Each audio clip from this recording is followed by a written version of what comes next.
Hi, how are you? My name is Andrew WK, this is my friend, and you're watching the RnR Show. Party hard! That's what I'm talking about.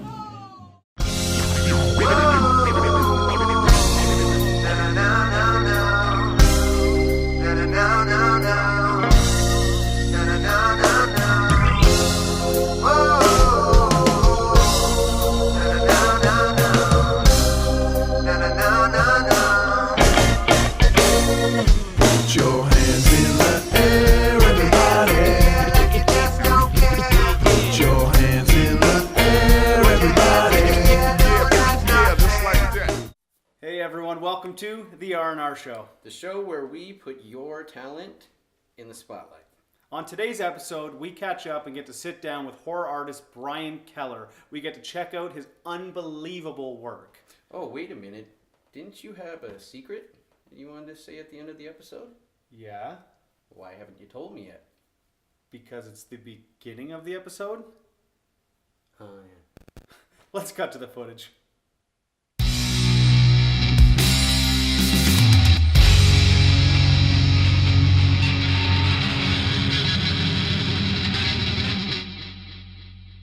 So welcome to the show. So tell us a little bit about yourself, Brian. From what we understand, you're a horror artist. If you'd like to elaborate on that. Yeah, I kind of take things that I find on the road or in the woods, reuse at centers, Value Village, pretty much anywhere that you can get, discarded items and turn them into something creepy.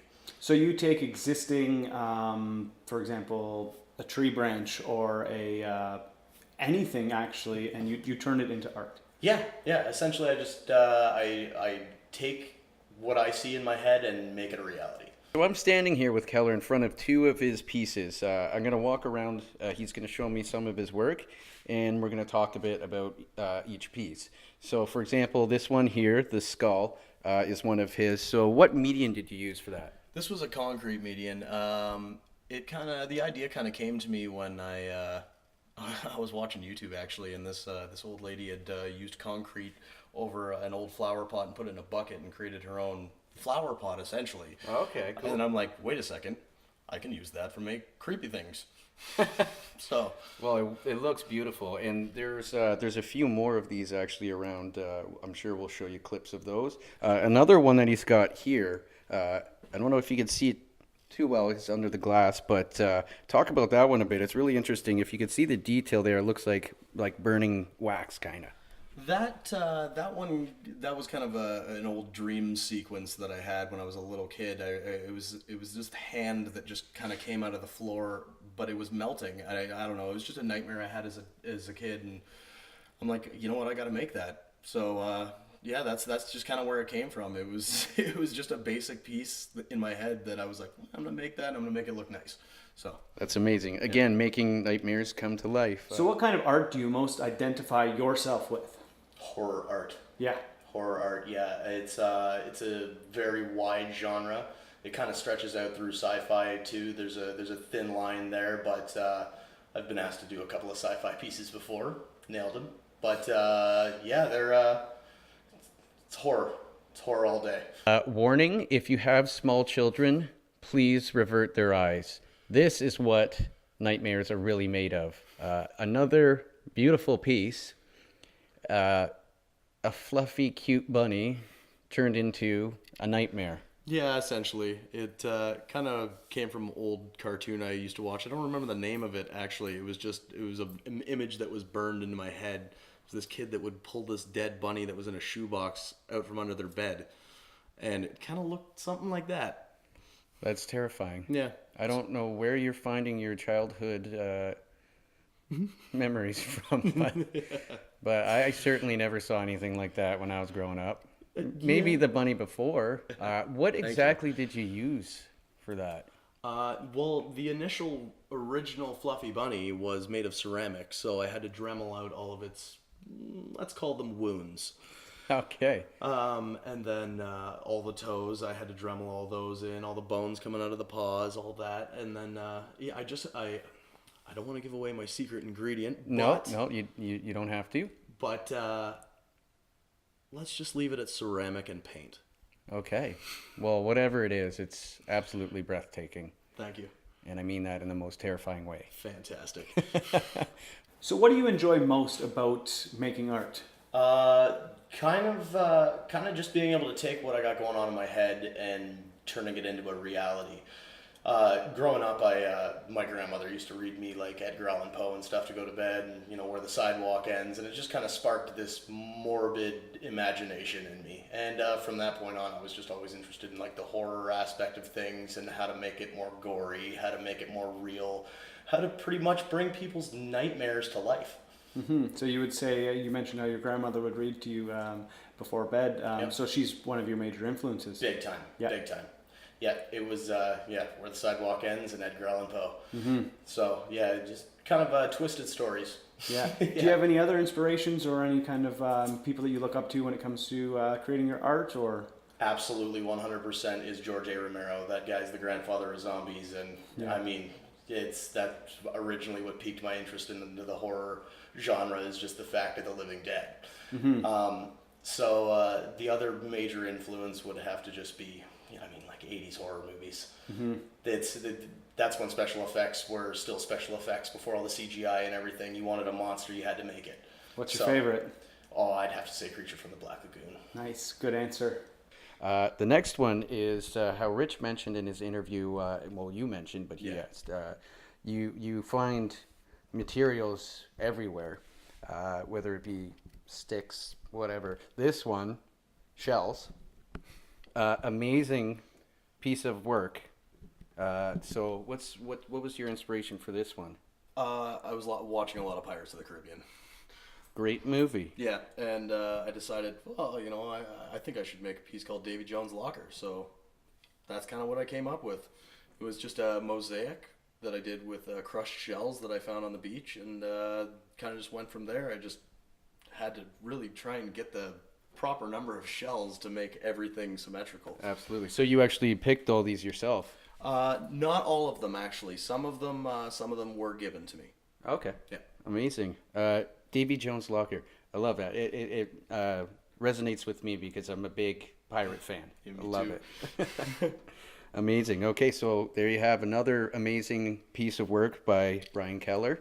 From the beginning until now, has your art changed at all over the years? Oh, rapidly. I went from starting with just doing kind of halved skulls on canvases and turning them into sugar skulls into things of this nature, where it's very, very heavily detailed.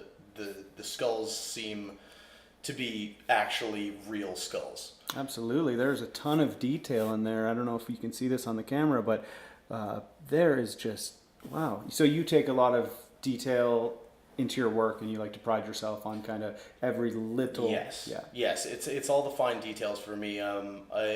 It's very easy to make a sculpture and then just leave it a sculpture. It's another thing to take that sculpture and make it come alive. This cute little guy is Brian's pet. Yeah. It's a mechanical chupacabra, and this is one of the ones that I was asked to do for a science fiction show, and I was kind of given creative freedom on it, so I just decided to go all out and use as much bone and metal as I could find. Everything that is on here has either been found or someone has got for me. It's amazing. I'm trying to look at the camera, but I can't because there's so much detail in so many things that every time you look at it, you find something different. Very cool. Very, very cool. And pretty cute, too. Yeah, he's a cute one for sure. And what's his name? I would say Mecha Chupacabra. Mecha Chupacabra. Yeah. Mecha Chupacabra. Okay, and what do Say you... that 10 times fast. I can't. I couldn't even say it once. All right, Brian, I'm going to ask you 3 quick questions. I need you to answer really quickly. Sounds good. What's your favorite color? Green. What's your favorite dish? Steak. Can I take you out for dinner? Yes. That worked. I'm so happy. It's going to be a good night. Did you know that your name Keller means cellar or basement, which were also slang words for places to store and drink alcohol? So, if your name was Keller, you were known as the cellar master. Yeah, that's about right. I spend most of my time in basements and garages creating weird, creepy monsters that would come from basements or garages. So, Yeah, suiting. Yeah, very, very fitting fact to know there. And there you go. You learned something new on the RnR Show. Last but not least, and you'll notice I'm wearing sunglasses, is because my eyes are actually closed because I can't look at this thing. It's giving me chills. Let's talk about this. This is the Bog Witch. She's a work in progress. It's a slow process to make this thing as creepy as possible.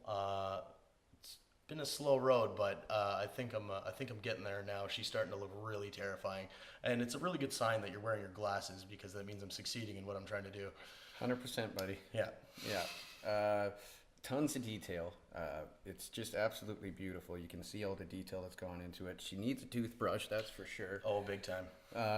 Let's put this fine young lady to rest. And thank you for watching the RnR Show. Again, Brian Keller, amazing horror artist. Get in contact with him if you want some custom pieces. Whatever it may be, any sort of custom work, you'll make that. Absolutely, and with ease and with pleasure, because I mean that's what it's all about, making people's nightmares come to life. There you have it. He can do anything. So if you ever want a custom piece, don't hesitate to contact him. Where can we find you if we do want to contact you? My email address is keldb86@gmail.com, and morbid_alley is my Instagram. Yeah, so make sure you send him an email if you want a custom piece, or check out his art. He's constantly updating his new pieces. It moves rapidly. His Instagram page is awesome. You can just see all this cool stuff that he's creating, and like I said, it's unbelievable work. So that's really good. Yeah, no, absolutely.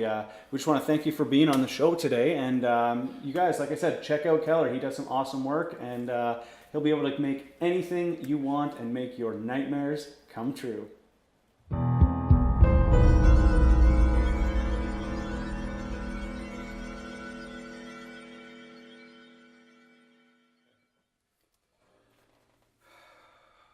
Wow. That was scary. I'm shaking. I'm going to have nightmares. Amazing art, but scary. It's great stuff. Make sure you contact Brian Keller at morbid_alley on Instagram. You can email him directly if you want a custom piece. The guy can make you anything. Do it. Well, that's it for this episode. Be sure to subscribe to the YouTube channel. You'll be able to check out all the latest episodes and the future ones that are coming out your way. Wait a minute. What's the surprise? Oh, right. The big surprise is... Hey, green box guy. How's it going? You guys know each other? Yeah, we've been hanging around like he's with me every day. Everywhere I go. Like, where? Well, he's there when I wake up in the morning. He's there when I go to bed at night. He's there when I get out of the shower. He was there, dude, sunbathing. I just got back from Mexico and I'm pretty sure he was there. Well, that's strange. The whole idea was that I've actually asked Green Box Guy to join the cast. Say what? It's not going to change the name or the format. It's still going to be the RnR Show, and we're still going to do the same thing, but we're just going to add an extra piece to the puzzle to strengthen our crew. So we have green box head guy. Well, that's not who he is. I mean, he's a real person under there. Oh, who is he? Keller! Hey! Make sure you subscribe to the channel. Stay tuned for more episodes. Peace! Put your hands in the air, everybody. Put your hands in the air, everybody. Yeah, just like that. Put your hands in the air, everybody. Put your hands in the air, everybody. Yeah, just like now. It's really great to have you on board, man. It's a really nice addition to the show. You know, just you're a hell of an artist, and like, Thanks, man. Salo's great. The crew's awesome. You know, Yeah, getting along you guys with are. us. You guys Hey, Brian, thanks for making me the custom loincloth. Love it. Salo, man, I told you that's a scrap piece of fur. Oh,